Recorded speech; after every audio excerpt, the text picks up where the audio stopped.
How far into the garage did you come?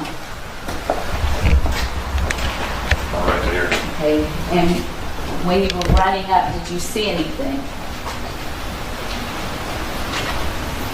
He was standing sort of like this, and not that I actually saw Michelle laying here, because I just knew that she was there from seeing that from over there.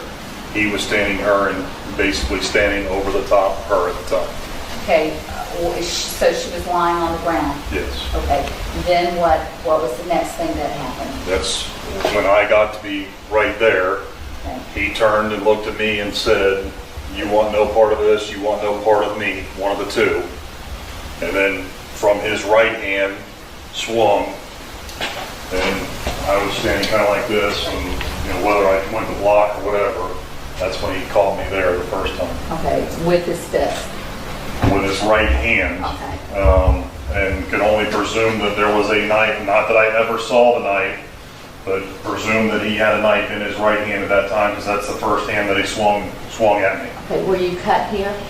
Yeah, right there, and then several on my back. Okay, so he hit you with his hand, and what happened next? We then got into the little pitter-patter fight thing. It's not like, we were really truly going toe-to-toe. He was swinging, I was blocking, whatever the case may have been, because we're standing right here.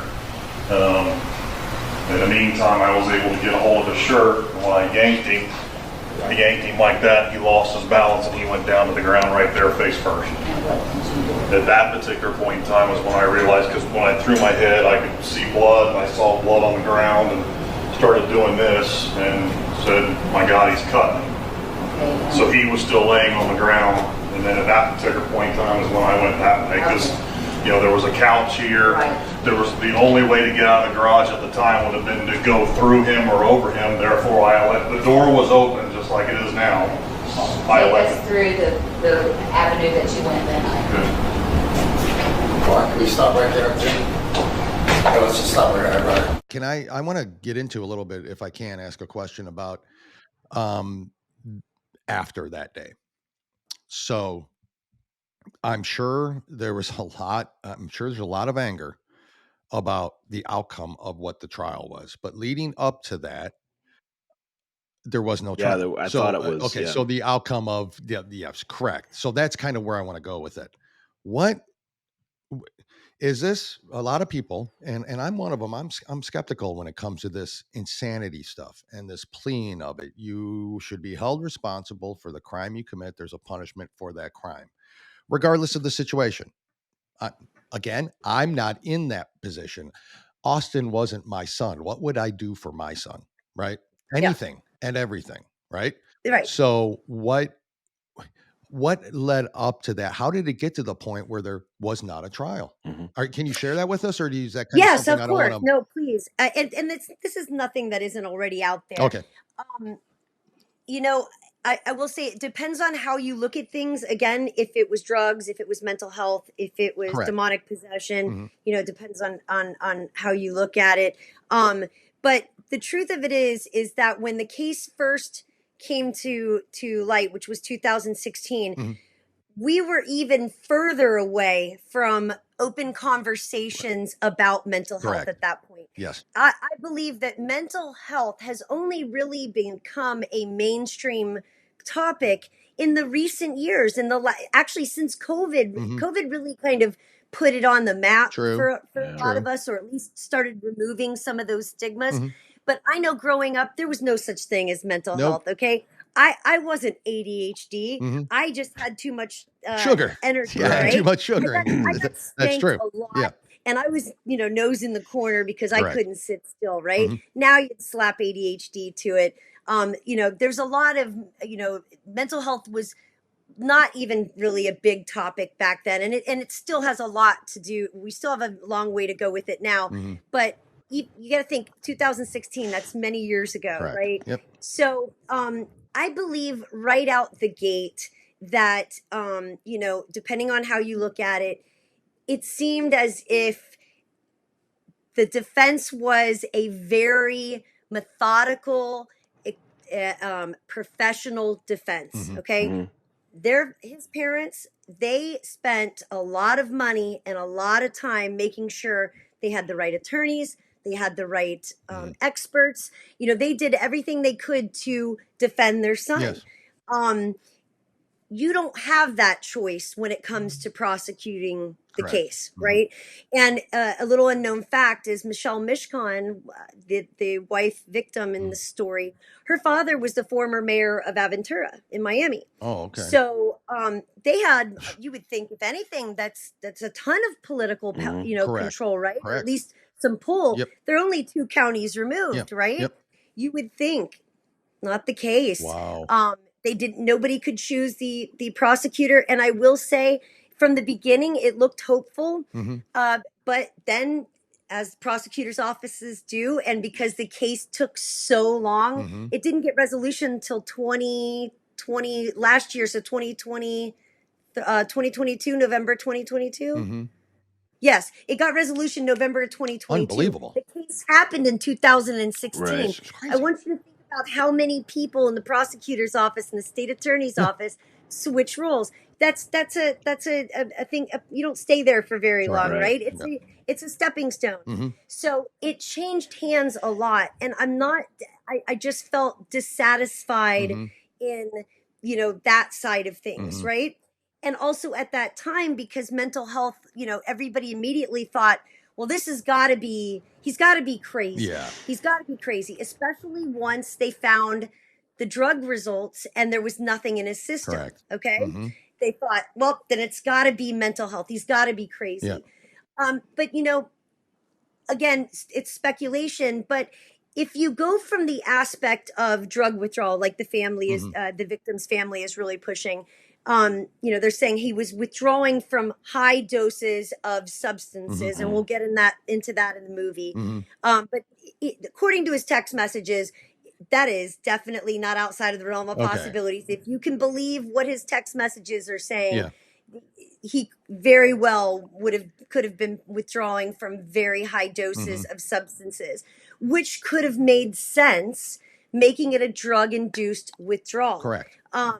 Which means the drugs wouldn't have been in his system. Yeah. But he's still having a break from it. Yeah. So, and I famously like to say to people, if I go out today and something terrible, life-changing happens to me, and I go to the bar to drown my sorrows and I have some drinks, and then on the way home, I get in a wreck and kill somebody, no one's going to feel sorry for me about my mental health. They're going to call me a drunk, slap me with a DUI manslaughter, and off to jail I go. Correct. But what seems to be a issue in this judicial system that we currently have is that we can separate alcohol and that, but we don't tend to separate drugs. So again, it's, they must be crazy. I think that's dismissive to just say it's crazy. Correct. I think we should have done, the prosecution should have done a better job of, in real time, thinking, okay, was he having a break because of substance abuse? Could it have been withdrawal? But there's not enough case law to allow that argument to win. Sure. I do know There's no they tried precedent their really best for it at in this the point. end, and the judge required case law in Florida, and there was none. There was nothing to support that there's no drugs in the system, but yet it could be been drugs. Abuse, Yeah. right? Wow. There should be some expert out there that could speak on that. Well, that it is possible that your mind. I mean, look, the mind is. Anything can set it off. Anything can. I mean, it's there, and if there's a potent enough drug in his system as he was coming off of it, it is potential. I mean, it's all out there. And like you said, though, was it a spiritual break? Was it a possession? Was it because we see it. I mean, we see it enough that this could. Is this the case? But so my question is this: you said resolved in 2022. So this had nothing had been done since 2016 to 2022 on his charge, or not his charge, but whatever his sentence was.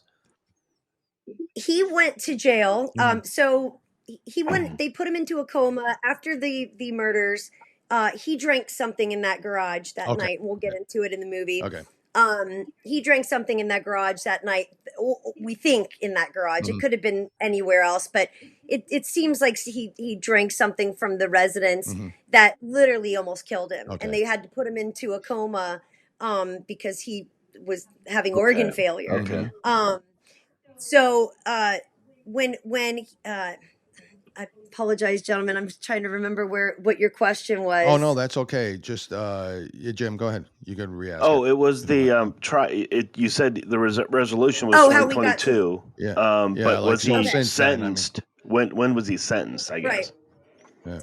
So because there was a very high powered defense, I think they did a really good job of kind of delaying Sure. things for a while, That's because I think they wanted to make sure that they I guess defended him accurately. There was a lot of delays, and then COVID hit, guys. And when COVID hit, All right. I believe they were getting ready to go to court right about the time that COVID hit, and then COVID just stopped it. So it didn't end up going back to court until November of 2022, and we all showed up ready for trial. Yeah. Everybody showed up ready for trial, and then we get there, and sure enough, the state last minute accepted Austin's plea of not guilty by reason of insanity. So the biggest crime in all of this, besides the fact that there's these innocent lives that were brutally taken from us, is the fact that the victims' families and the victims themselves, their voices have never been heard. Never. Never. That has been a big reason for, or part of the reason that I wanted to make this documentary or this docuseries, is because I felt like their voices needed to be heard. Their argument about him being on drugs and not believing it was mental health, they deserve for that to be heard. Of course. Good. Because we've heard the mental health plea. He was found not guilty by reason of insanity. But the victims never got to defend themselves and argue their case, Which would and that's piss me off to no end if I was the victims' families. I couldn't even. That would be. That's just the ultimate. Screw you. What time did he serve? Really? What was inevitably, because he was in jail this whole time, right? He was in jail from 2016 to 2022, and then what? When does he get out? I guess is the. Oh, do we even? Okay, never mind. Okay, do you want to No, share that? Okay, I'm saying you can if you like. We'll go there. So he stayed in the Martin County Jail after he got out of a coma and did his interview with Dr. Phil. The minute they did the interview with Dr. Phil, everybody was like, why is he not arrested? If he's good enough to be doing interviews, let's get him arrested. So he did. He went off to Martin County Jail, and that's where he stayed. And he, in his own, I believe he was in his own cell. So that's where he stayed until 2022. Okay. Wow. And then once they decided that they were going to accept the not guilty by reason of insanity plea, he was then given over to DCF and remanded to state's custody to go be put into what we used to call mental asylums. Correct. It's called the Florida State Hospital. It's up in the Panhandle, right on the Georgia-Florida line, and he was placed there. Since November 2022, that's what's been going on. We expected, honestly, based off of what the victims' families have been reporting, we didn't expect him to be in there longer than 6 months. Matter of fact, that's what the victim's family were told. That's the was article that I read. he'll probably do 6 months. The article I read, He is not released as of yet. So he's still there, and now we're well over a year now. So we're year and 4 months now that he's in. But we do not expect that he's going to be in for a long period of time. Just based off of what we do know about the case. So he will be free walk. One day walking the streets. I know that there will be, because he was remanded to state's custody. I'm sure there's going to be requirements and follow-ups, because there's legalities to all of that. If he goes out and commits another crime, I know that some people could be held liable. So I'm sure the state's gonna to make sure that that's the case. But yes, he will walk the street again, and he will not be guilty of murder. So the You have victims' some. families You look at it have. from this standpoint: 6 years, and then 1 year in the middle. So a total basically of 7 years. And And so, they wanted the death penalty. yeah. So, well, you know what? I'm pro death penalty. I know. I mean, I am. and so, you know, I can see it. I can see their Me point. too. You know, I can understand where they're coming from. And I'm curious to see this this document, you know, this docuseries as a whole. You know, to see all this stuff, because then you got his family, like you said. You know, we're all mothers, we're all fathers, right? We Yep. you know, we want to do everything impossible for our children, and that, like you said, there's a lot of lives that were affected here, a lot of lives, Yes. and will never be normal.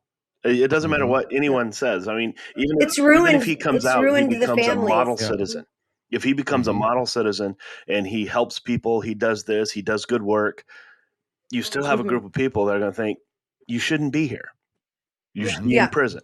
And so, Absolutely. Or dead. So, And when I tell you, the thing that really breaks my heart, or one of the things that really breaks my heart about this case, is getting the pleasure to meet the Mishkan family, which was the wife's family. That these people were the tightest knit family I have ever seen. When I tell you, they spent all of their free time together. They traveled together. Nobody took a vacation except for the sisters. There were 3 sisters. And now one of those sisters is gone. Wow. And they were best friends. And they had already lost their mother. And you know, and now the poor father has lost his wife and his daughter. There's been other tragedies in the family as well. It's so heartbreaking, because, you know, there's plenty of families out there that aren't close that this really wouldn't destroy. So when I got the opportunity to speak with the Mishkans and hear the story of the Stevens family, it breaks my heart, because it's a family that truly is destroyed over this. Yep. Destroyed. And with Austin's family too. I'm a mom first and foremost. I don't know if you can see the mom here. This is something my kids gave me in like elementary school. Yeah. I wore it today to remind myself that I'm a mom first over anything else. And I can't imagine if anything happened like that with my daughters, how I would feel. Would I protect them? I would have to say yes. Me too. And probably with every last dollar I had in my account. You know, so there's just victims all over the place. It's insane. It's insane. It's terrifying. With the let me ask real quick if I can get into it. The one thing that people can go see and may have already, but don't remember it, is the interview with Dr. Phil. Yes. Austin's interview with Dr. Phil. You can go watch it now. It's out there on YouTube. You can see it or find a video anywhere. Where did you have some thoughts on that interview? And I want to get your thoughts on that interview. I have my thoughts on Dr. Phil. So we'll see. Well, me too, but yeah, but there's an opportunity missed. I think you think. So Huge I'll let you speak that. missed. But go ahead and tell us about that if you don't mind. You know what your thoughts were on that. I mean, I will say this. I liked that Dr. Phil gave the dad an opportunity to express how he felt, because I'm sure he wanted to let people know how bad he felt. And he also wanted to let people know that, you know, his son wasn't this monster, right? Because everybody named him, that nicknamed him the cannibal frat boy killer. Including Dr. Phil. So I think the father felt like he had to defend his son, that he wasn't a monster, even though his son did these monstrous things. He wanted to defend his son, and he wanted to show remorse. Do I think that came off? You know, yes. I think it showed that his dad cared. Do I think it was a full-on miss for the rest of the world? Yeah, because it seemed like it was more in defense of Austin, without, you know, taking into consideration that 2 people were violently murdered. And without getting into details, it's the most violent crime I have ever heard of to this date. The details of the amount of physical trauma that was caused to the bodies of John and Michelle. It's awful. It Just what is we've beyond awful. heard is disturbing enough. And you've heard not. You Exactly. haven't We haven't heard heard And anything. the I half. can imagine we have not. Yeah. Yeah. So you know, what upset with me with the Dr. Phil thing was I felt like Dr. Phil was leading him. Watching the Dr. Phil interview, I literally kept saying, he's leading the he's leading the witness. He's leading the witness. He's leading the I witness. object. Yeah. Literally, I wanted to scream Sure. objection. I was literally saying that out loud. So, and I understand that I'm sure that there were certain requirements that or had to be made for that interview to get done. But I feel like there was such a missed opportunity to really hear what Austin was saying. However, I think the flip side of why we didn't was if you've watched the video, he's heavily medicated. Yeah. And even when he cries, you could tell, like it sounded fake. Yep. I don't think it was fake, but it appeared fake. And I believe that was because he was so heavily medicated. Sure. Agreed. So it was the wrong time for a conversation with him about the case. And maybe Dr. Phil wasn't the right one for this. Dr. Phil used, in my not so humble opinion, it was an MSM kind of situation where it was cannibal frat boy killer. This is going to get me a lot of views, and that was how it was how it was approached. If somebody if I had the opportunity, I think there could have been a lot of answers given and a lot of relief to some people that need those answers. That's where I feel like the interview really did not do much for me, but aggravate me. Yeah. Sure. And again, it fueled my desire to want to talk to Austin, to want to meet with him, and to want to ask him, the hard questions that weren't asked that night. Are you going to? Do you hope? Have you talked to Austin? I can't speak on that. Okay, that's fine. Right. That's cool. But I can tell you, I can tell you that I don't do anything without being as thorough as possible. But there is a civil litigation case still going on right now. So all I can say is, as of right now, Austin is not talking about this case with anyone. It's probably best not right even now, his own family. Maybe, I'm sure he is with his therapist, but he's not speaking to anyone. And he cites his silence due to his attorney's request because of the ongoing litigation. Attorney's okay. So that's all I can say about that at this point. Got you. What about, does that also involve Austin's parents? Have you, and sister, or any of those? Just, you don't have to tell me the conversations you have, but have you had the opportunity to speak with them? Are there any things in the docuseries that his friends or anybody that will appear in that it's been I will say this, it has been a very difficult challenge. Dr. Phil made it extremely hard for anyone to trust me as a journalist, as an independent filmmaker. I'm not really a journalist, guys. I'm just a mom with a big heart who wanted to tell this story. Which is better than the journalists out there. So go on. Yes. Probably. Yes. Because I have no agenda. Which means you're already better than 99% of the journalists journalists out there. Because you have empathy. They don't. Yes, I do. And for all sides, I think that really made it very difficult in my job right out the gate. I was shut down, pretty much right away. But I've been doing this case now for quite some time. And I mostly full time. It just recently started going back to work part time because, as an independent filmmaker, I'm the one funding this movie. You're right. If you want to help out, go to www.whtadoc.com. Okay, we'll put that. Yeah, we'll do that. We'll mention again. We'll mention again before. Yes, to the cause. But I've put a lot of energy into it, and thankfully, as time has gone on, I've always prayed that people would see my heart and see that I am not Dr. Phil, that I'm not the mainstream media, I'm not the news reporter, that I'm just a mom who wants to try to prevent something like this from ever happening again and reaching our youth. And I believe that has gotten me to a point to where I think you'll be pleasantly. I think you'll be happy to see who we have on camera, and at least getting the conversations going. I think that it'll all be well represented, Sure. and we continue because, like I said, even though I'm in post production, we're hoping those civil cases wrap up so we can try to get in there. That's correct. When you say But- you're a mom and you're getting into this because you have that heart, you have the heart that you want this story to be told. Dale and I can actually see where you're coming from, because the whole reason we started this podcast is we're just two average guys.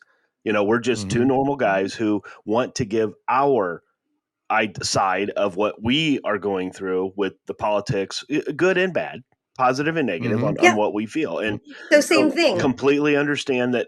So we know exactly where you're coming from that aspect, because we're not in it to make, we want to all make money, right? No, we want to get the stories out there that we believe how it goes. But and correct. Your story, I'm intrigued beyond belief to finally get to watch the movie as a whole.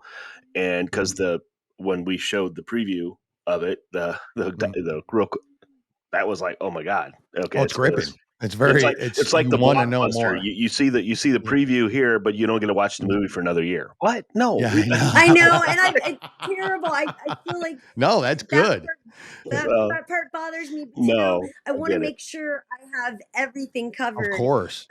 And unfortunately, we're having to be patient. I wanted this movie done a year and a half ago. Right. But that's not how production works. We obviously want to have you on as we get closer to it, because we want to keep this in everybody's mind. We want to keep it out there, keep it on everybody. So we hope we can have you back to discuss other issues and everything. So I would be honored. And you have to finalize you will the plane. obviously be at the premiere. We have to finalize the plane. So of course. Well, we gotta do that. I thought a Black Hawk would be better. A Black Hawk would be much better. That would be actually, because we know somebody that can fly. I'd rather have that. We know somebody that can fly. Oh, you know somebody? You know a Black Hawk pilot? We do. Yeah, Ryan Weaver. Yeah, Black Hawk pilot. Ryan Weaver, country artist. Actually flew Black Hawks. His brother Austin, I believe, also died. Was a Black Hawk. Matter of fact, the movie Black Hawk Down, his brother was involved in that. Involved in that. Well, we actually, so I on the side, but when COVID hit, I was actually selling and leasing aircraft, including military aircraft, and I got to be part of the sale of the Black Hawk Down himself, his personal helicopter. Oh, you're kidding me! Holy smokes! What small world, full circle. Again, another That's book impressive. I read. Another book I read, and I saw the movie too, but I'm jealous. Yeah, I know. I know. I'll tell you, there's nothing cooler than, in my opinion, there is nothing cooler than military aircraft. Nothing. And my favorite is the Black Hawk. Yeah. Wow. That's incredible. That's awesome. Holy smokes. Well, I got another question about the docuseries that I want to go down this path a little bit, because obviously we touched on it all, but didn't really get to it. So we've gone through what could potentially be drugs or him coming off a drug withdrawal. We've gone into the, what would be the mental aspect of it, like just something mentally, something triggered, who knows what that could be, but the more spiritual side of it. So the whole demonic possession, almost, that's how I can't think of something this happening with, in my mind, God telling him to do. It's got to be some sort of demon telling him to do it, right? That's my thought of it. Well, and then the fact that he saw a demon, he saw figures, right? Yeah. So, and it, so what? Who is there a thought process on that from anybody you've interviewed, or even your own personal thought process on it?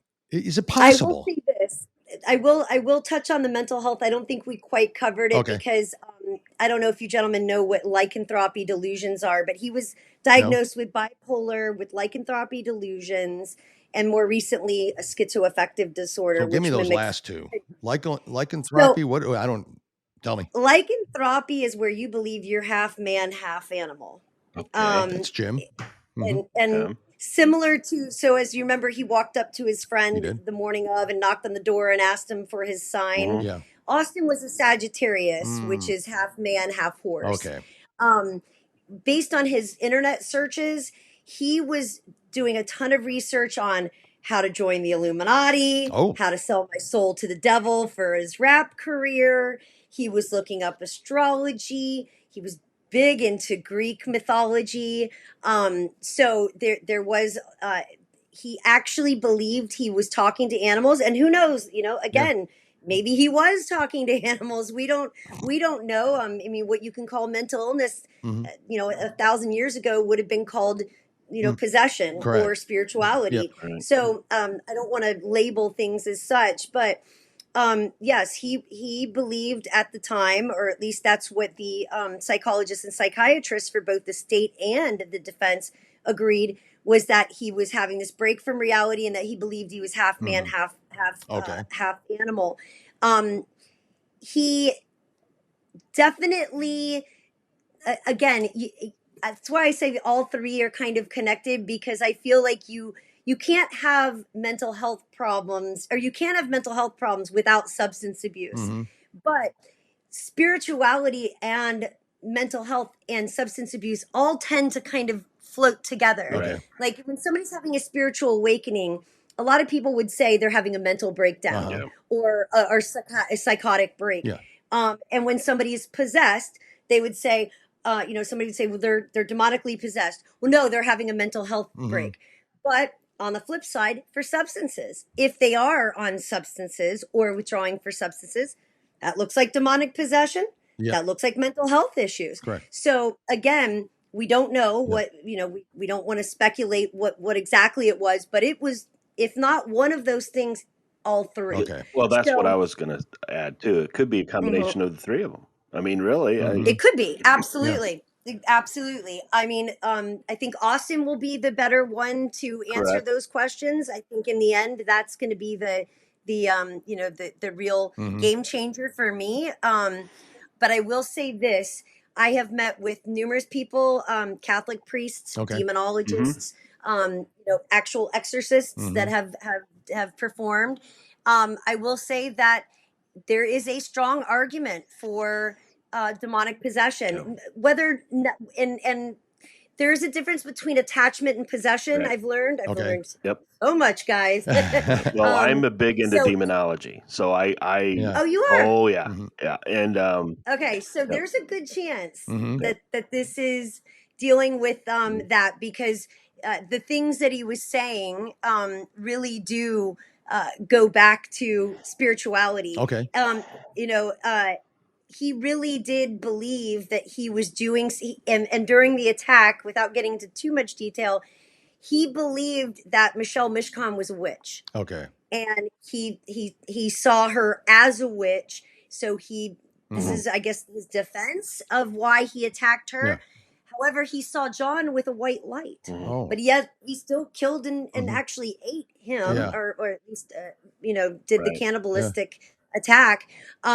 So there's definitely a good argument for all three. Could it have been this? And yes, there's a strong argument for demonic possession or demonic attachment. I would say attachment would be more probably to that. But I know where you're going with it, and I completely understand. Now, obviously, I'm not an expert, but I am familiar with the terms, and that would be what I would, because of possession, you would have seen it throughout, and then it was, whereas this way, here's the attachment, do this, and then and since you're into demonology, I've listened to thousands of literally there are thousands of hours of jail phone calls between Austin and his family and friends, and I mean thousands, guys. It's insane. And I have to tell you, listening to some of those calls while he was in the jail, he was still seeing things. He was still, there's a famous thing, I don't know if you guys hear with there's Shadow Man. People hear about this, or the Hat Man, this black figure with red eyes. Sometimes it has green eyes. Sometimes it has gold eyes. Austin would be visited by this, black figure with red eyes. So I believe that there is a good argument for attachment as well. And I will say one of the exorcists that I did interview is interested in, actually meeting with Austin personally. At first, he did not think it was attachment. And then once we got into the whole details about the case, he was like, I would really like to meet this I young am man. real curious to see Yes. if he's able to do this, to see his, because a lot of them can know right away. They can feel it right away. So that, again, I'm into all this stuff. I follow it, and I do a lot of that stuff, but I don't actually go and do anything it like sounds that. But you might want to rephrase that. Yeah, I don't go and do exorcisms and it's a subject it's a subject you're very interested because in. I do believe. I do believe Me that too. there, this can happen. I'm a firm believer people I see believe ghosts. it. I'm sure believe people can get possessed, and I do believe that. And so Absolutely. anyway, There's too many cases that prove that does exist. Correct. Not everybody is having the same delusions, and the thing that really I guess solidified for me that demonic possession or attachment is real is that these entities all have a very large aversion to a couple of things, one being the name of Jesus Christ, and two, very specific scripture from the Bible. There are some scriptures in Psalms that literally make the demons or these voices freak out, and the name of Jesus Christ. I don't, that's not a mass delusion. Okay. Correct. So there would be no reason for that energy to have an aversion to that unless it is something spiritual. Correct. So I do believe that yes, there's a good argument for substance induced psychosis, whether it was with, likely withdrawal. It's a good argument for absolutely being that this kid is mentally unwell and he was insane. And then there's also a great argument for him being possessed or having an attachment or at least influenced by something demonic or evil. Well, a lot of people will tie a I guess a possession with psychotic, crazy, those type of things. And if you don't believe, if you don't believe. And and I think that I don't know. I'm not sitting here saying that every time somebody commits a crime they're possessed. I don't want to get into that because that's not the case. But there are cases where we do have to take things into account. I mean, you do have to. I mean, the Amityville Horror, that was a perfect example of a situation where I do believe it was possession. Not that the guy should get out. That's not what I'm saying. I'm just saying that something was in this guy that caused him to do what he did. And listen, this kid never did anything to anybody. That's the whole point.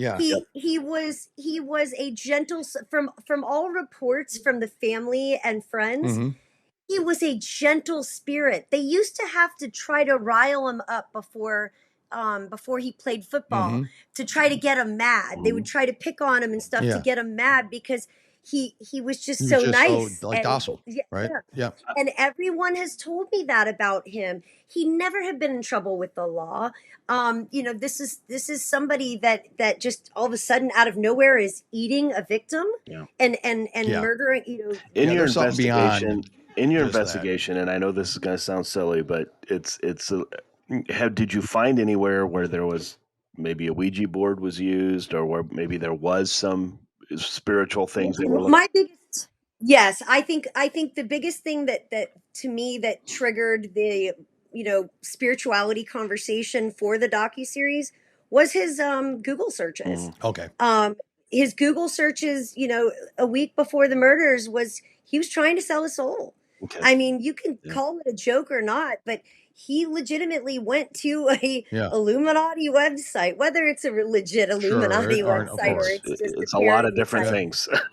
He wanted to be a rapper. He wanted to be a famous rapper. So I think, if you go looking, you very well, I believe that could have been the opportunity. Yes. And the docuseries will get into some more stuff that happened right before the murders Okay, that makes me Mhm. suspect a few things. Mhm. There's a couple things that I'm going to reserve for the Sure, docuseries please. because you Well, guys' you have minds are going to to. be blown. But Yeah. We but don't want you I to, will but say you there's have to. Yeah. Yes. yes, Yeah. I have no choice because I can't give it all away. Correct. Um, Correct. but I will say yes, that there are things that point to that, and when you start Googling how to sell your soul, Yeah. and then all of a sudden his Google searches were very strange after Mhm. that. I saw a very large difference between his searches prior Mhm. to that to after Okay. that. There, So that yeah, kind of that And tells that's you, in the that certainly docuseries? tells yes, you That's in something. the docuseries? yes, Good. that's in the Okay. Okay, docuseries. good. And then there was also, his text messages when he was in school. I saw a lot of his phone activity was so normal Hmm. at one point at the beginning of the year. And then all of a sudden his demeanor just Yeah. changed. His conversations changed, the way he talked changed. So I don't know if it was drugs or mental health or both at that point. Yeah. And then maybe he just went down again, all speculation, Exactly. but there is a lot of stuff to point to that give credence to what we're Hmm. saying here Yep. today. And Yep. there's an It's not outside just chance. we think it's. There's an I'm outside sorry. chance. There's an outside chance when you interview him, he's not going to remember a lot of things. I mean, there is that. We just don't know. And You just don't know. yeah. You're right. Or, but then that always gives the appearance of sure he doesn't remember. Right. I know. Well, There's you're always always going going to have that. Yeah. there's always So, going to be the question, what happened to Austin, even if yep. Austin answers. You know what I mean? Which is It's why it's such I a great believe we title. will never Yeah, know. Which that's is why why it's it's such a great title. Yeah. Yeah. Yeah. I believe we will never know, and I think the biggest takeaway from this docu-series that I hope people get is that I want this to be a water cooler moment for Mm-hmm. Yep. everybody, and that's why we're not answering the questions. We're telling both sides of each coin, even though I personally have opinions Sure. about things. Sure. This movie isn't about my personal opinion. Perfect. That my personal Thank opinions you are for making completely. something That's like why it's that. going to be That's great. Yeah, refreshing. That's why it's going to be great. because I want the water cooler moment to where people are sitting around in their living room after watching the first episode or the 2nd Mhm. episode, and I want people arguing. Mhm. Yep. Well, I think it's drugs. Yep. Well, I think it's mental health. Mhm. Well, I think it's demonic possession. Because guys, if we can talk, we can heal. Yep. If we can talk, we can remove these stigmas Mhm. that are That's attached right. to mental Good. health, to all this. I can't tell you how many people that I know personally who have gone through spiritual awakenings Mhm. that have been made to look like they're crazy Yeah. and they're nuts. Yeah. I don't think they're crazy or nuts at all. Right. They're people that are trying to know and understand their creator, Yeah. which is a little crazy. Yeah, I in know, this, but still, Yeah. that's what they in would this call system. that. Well, thank you for doing this. This So, is Yeah, awesome. I mean, I'm thank looking you. forward to seeing it. I really am. We all and you are. did say We all something are. about the premiere, so we would like to, yeah. oh, you will absolutely both be there. I Okay, promise cool. I you. would love Like to. 100%. Absolutely, we You'll will. have to come down though, gentlemen. I understand. Yeah, well, it's It's easier gonna be for in me South than Florida. Jim, but Oh, I'll gee, come that's down. going to be a lot. That's going to be hard to do, but I'll work it out. Yeah, I I mean, guess you could do that. it's going to be so terrible to come Yeah. over to Yeah. to Palm Beach County Yeah, and exactly. shelter. I mean, I it's live in awful here. Indiana. Yeah, it's going to be Yeah, it would terrible. be very easy for him. It's going to be Yeah. Listen, Trump lives around the corner, so Yeah, that's right. That's What right. I is? mean, Oh, close he does. by, right? Wow. Trump lives in He lives in Mar-a-Lago. He lives in Interesting. Mar-a-Lago. Yeah, it's That's 2 Mar-a-Lago. minutes from here. Yeah, Shit. yeah. Which oddly enough, well, we won't get into that, but yes, Mar-a-Lago. Yeah, that's. Yeah. I mean, if we have to come, Yeah. Christy. If we have Yes, you have. If to. we have. Damn You right know we that. will. We appreciate the invite. We look Yes, forward thank to you. it. Let's give you the last word. Tell us how people can find Yep. the website again, how And they can donate. help out, what to look for. Again, we played the teaser, and at the end of this, I'm going to play about a 6-minute phone call of that you had actually sent us, which I appreciate, which is Austin talking to his father, Wade, over the phone. 6 minutes of the 60 billion minutes of phone call, but it's a very exhausting. interesting 6 minutes. And if you know the one I'm talking about, because I think you sent it to me, it's very it's almost you almost, it's weird, but you feel sorry for both of them during this I 6 know. minutes. You I'm literally telling you, are sitting there going, oh my Milton's- God, I feel terrible for them. And it's like, My- oh no. no, I'm not the one that feels bad for the killer, right? I know. I'm Well, the one that wants the killer to. Yeah. Docuseries is going to make you do that. Okay. You're going to flip flop through the series just like I did. Yeah. I think I'm finally to a place now where that I believe in my my own personal opinion of what transpired that night. Yeah. So I believe I'm finally there, but this has been many years in the making. Right. I'm telling you, I'm going to be taking you all on a very emotional ride, which is going to make you question everything you believe. Yeah. And again, that it's designed to do that. But even if I didn't design it that way, this case naturally does it. Yep. As you start to learn the details, I'm telling you, you will flip flop back and forth, and that's why the conversations are going to be really good. Is because you're going to go back and forth. Episode 1, you're going to be like, he was definitely crazy. Episode 2, you're like, well, he was on drugs. Yep. Episode 3, he's possessed. Did you ever? And then you're going to go right back to the beginning. Boy, here I was about to end thing. I'm going to give you the opportunity to tell all this, how people get a hold of you. But did you, and this is plugging something else that came out a few years ago, but did you ever see the documentary, What Happened to Aunt Diane? It was on HBO. I don't believe so. It was an HBO documentary, and it was about a woman who, her and her family, they were all out. She was an older woman, but she had nieces and nephews and all that. And she went out. It's up in New York, upstate New York, and they went camping. And then all of a sudden, she, on the way home, has her nieces and all that, swerves over to the other side of the freeway and just guns it. And she drives literally hours on the other side of the freeway, straight as an arrow, never, at one point pulls over for gas, gets back in the car. The kids are calling from the back seat.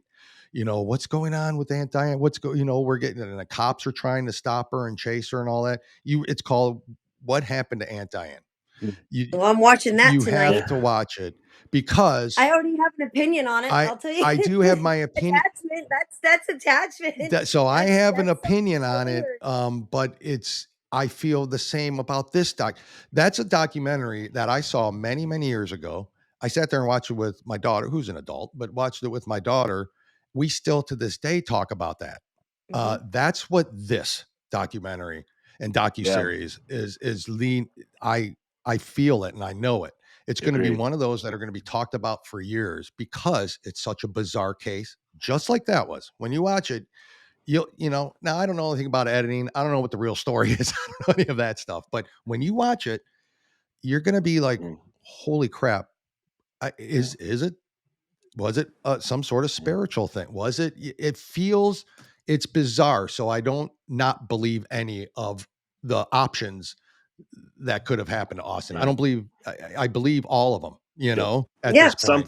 Something happened. Yep. Something happened. Again, sorry about that. Didn't mean to go off on that. No, I can't wait to watch that now. Just give it a watch. It's unbelievable. Tell people how to get a hold of you. How can they help? Okay. And what do they expect? Well, first and foremost, if anybody is on TikTok, make sure you guys come follow me. I am so close to being able to go live. Yep. That's our favorite platform. I haven't put out a ton of new content lately, but that's because we're in post-production. So we've been really focusing on the edit. And when I say we, I mean me and one other person.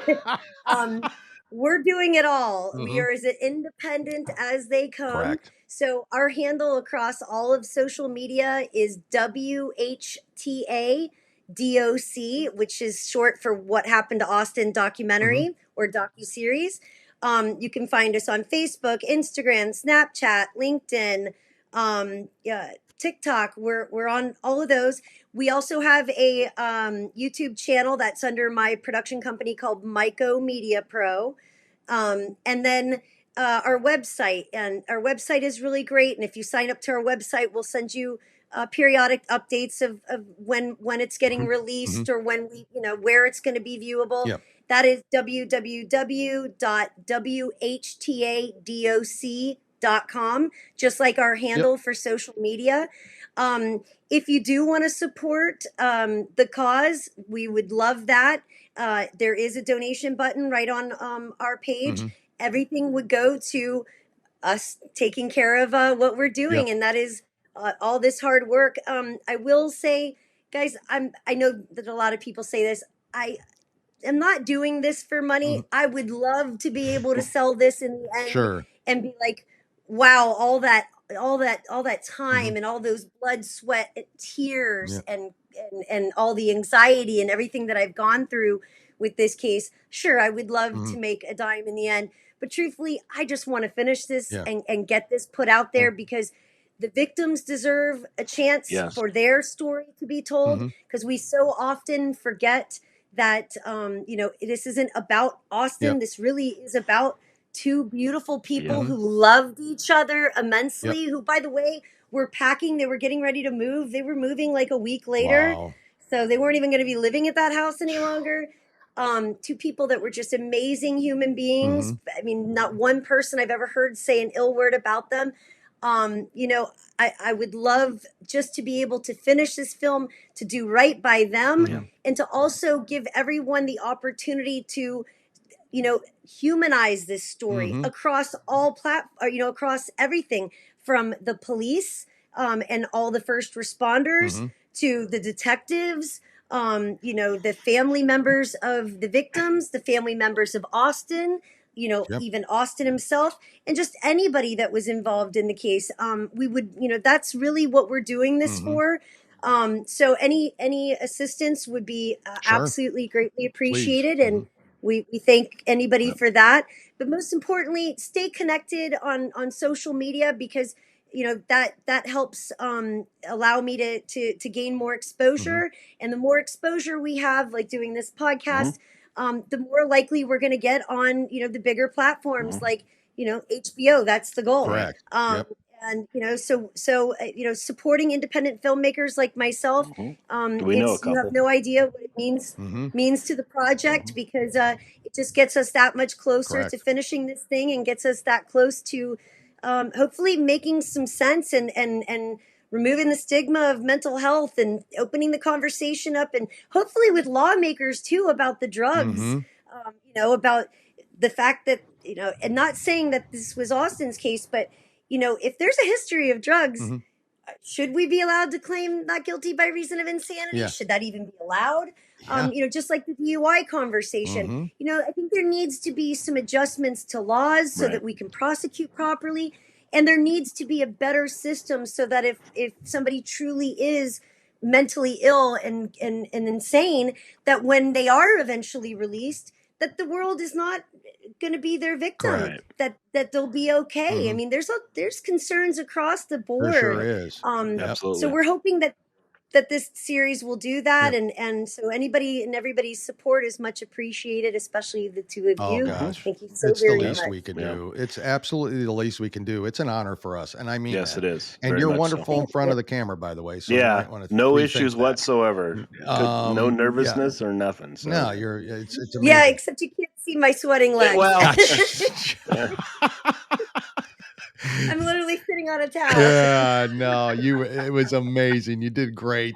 Hey, listen, fake it till you make it, Yeah, guys. that's right. That's what you right. do. Cristie, we can't wait to have you back again. And we say this a lot to everybody, but we mean it. It's an open invite. You've got the numbers, you've got our contact, you know how to get a hold of us.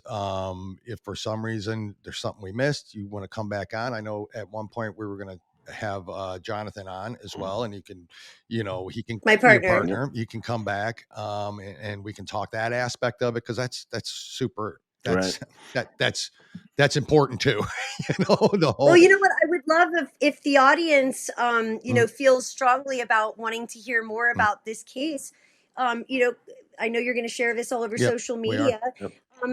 I asked them to ask those questions in those groups so that I can come back and address them. If people want to know something, or would like to hear us discuss some other aspects of the case, by all means, make sure you comment, like, and share on the Two Guys, One Coup podcast. And by all means, I'll come back and answer the questions, because I've enjoyed this very much. And I definitely will come back when we're getting, for the premiere. I'll come back for that. Okay. But yeah, I would love to come back. If your audience wants, some more of this, by all means, they just got to let us know, Just and I'll come back. engage, Yeah, and ask awesome. the questions, Awesome. and that's and share the this episode and all that. I mean, that's where you get it out there, and that's how people will get to learn and get to know and ask the questions, and we'll have you back and we'll answer all those. In the meantime, please go support Cristie. This is really an incredible task you took on, and not for any other reason other than it was personal and close to home. And that's where it all started. We appreciate it. We thank you so much for coming on, and we cannot wait to have you back. Yes. Honestly. Thank you, gentlemen. All right. You have a great day. It was our pleasure. We'll talk to you soon. Thanks, guys. Bye-bye. Bye. Please hold. Please wait while your call is being connected. This is a call from Austin Harrouff. an inmate at the Martin County Jail. Hello? Hey, Austin. Hey, Dad. How you doing, buddy? I'm doing okay. I'm real proud of you. How you didn't answer any questions. Yeah. Well, You're good. how are you doing? How am I? Can you I've put got money in my another lawyer. I got 2 commissary lawyers account? now. Huh? Can you put money in my commissary account? Yeah, I can. Can you do it soon? Yeah, did the Bob do 200? Did he? Yes. Okay. Well, how's life? It's tough on us, Austin. We're not used to this. Am I going to be okay? Yeah, you're gonna be okay. Is everyone scared? Yeah. But no, we're pretty confident that we can pull something off here. Yeah. How's Are they Jupiter? taking care? Are you taking your medicines? Yeah, I'm taking my medicine. What it comes down to is I got you 2 lawyers, and Is we're Bob gonna gonna do the quit? best we can. What? Huh? Is I Bob got you 2 quitting? lawyers, and we're going to do the best we can. It's looking better. Is Bob gonna quit? No, He's not? Okay.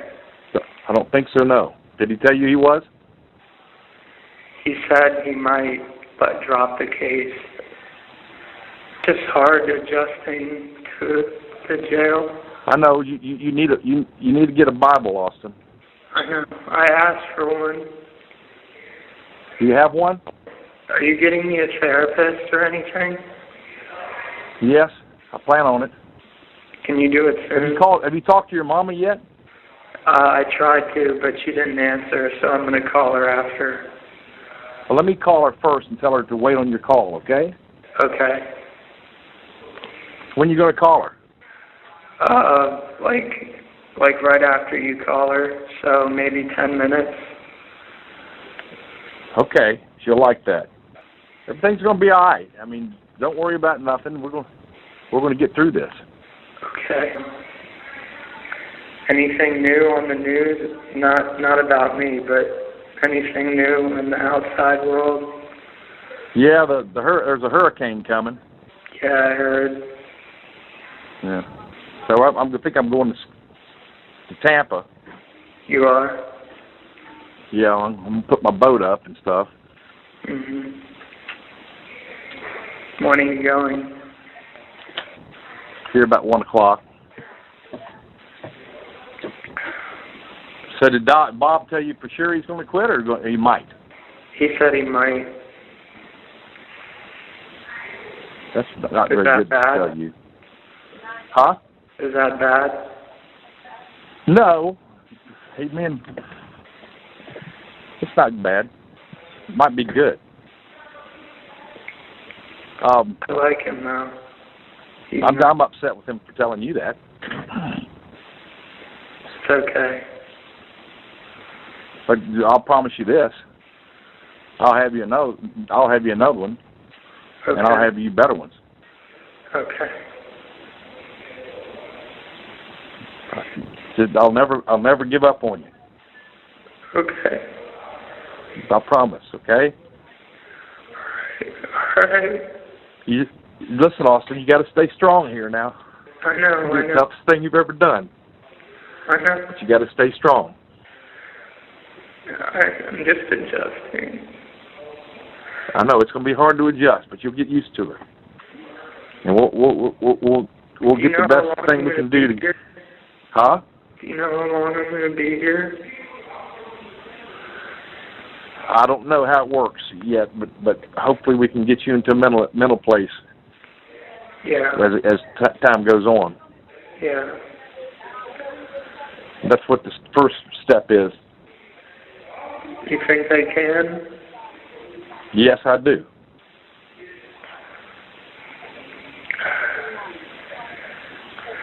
I definitely do, Austin. Okay. And you did a good job not talking to those evil people. How's the house? Huh? How's the house? I sold the house. I live in my condo now. Yeah, I know. How is it? I like it. I like it. You unpack everything? I know I haven't unpacked. I've been seeing you every night for 6 weeks. Yeah. It's time for me to start unpacking. Yeah. Well, but I'll never give up on you, buddy. I'll spend whatever it takes to get you out of there. Okay? Okay. I love you, bud. I love you too.